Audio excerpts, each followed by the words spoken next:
तर चला पसारा आणला त्या दिवशी ना सकाळी मी सगळा स्वयंपाक वगैरे करून घेतला होता आणि त्यानंतरच आम्ही पसारा वगैरे काढला होता.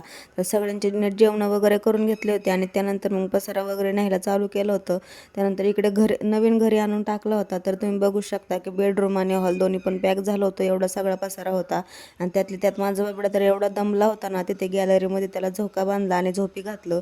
त्यानंतर तो उठला होता आणि बनवायला पण गॅस वगैरे काही जोडलेला नव्हता, त्यामुळे त्याला ना चहा आणि बिस्किटच म्हणजे त्याला खायला दिलं. आणि त्यानंतर मग त्याला ही रूम खूप जास्त आवडली होती सगळ्यात जास्त, म्हणजे तो खूप खुश होता आणि खूप छान असं खेळत होता. आता सगळा पसारा इकडे तिकडे पडला होता. आता हा पसारा लावायचा कसा, कारण अजून कपाटं तर आणली नव्हती आणि जोपर्यंत कपाटं आणत नाही तोपर्यंत हा काय पसारावरती लागणार नाही. आणि त्यानंतर ना बाहेर एवढं छान वातावरण झालं होतं ना की बाहेरच उभं राहावीशी वाटत होतं, असं घरात येऊच वाटत नव्हतं.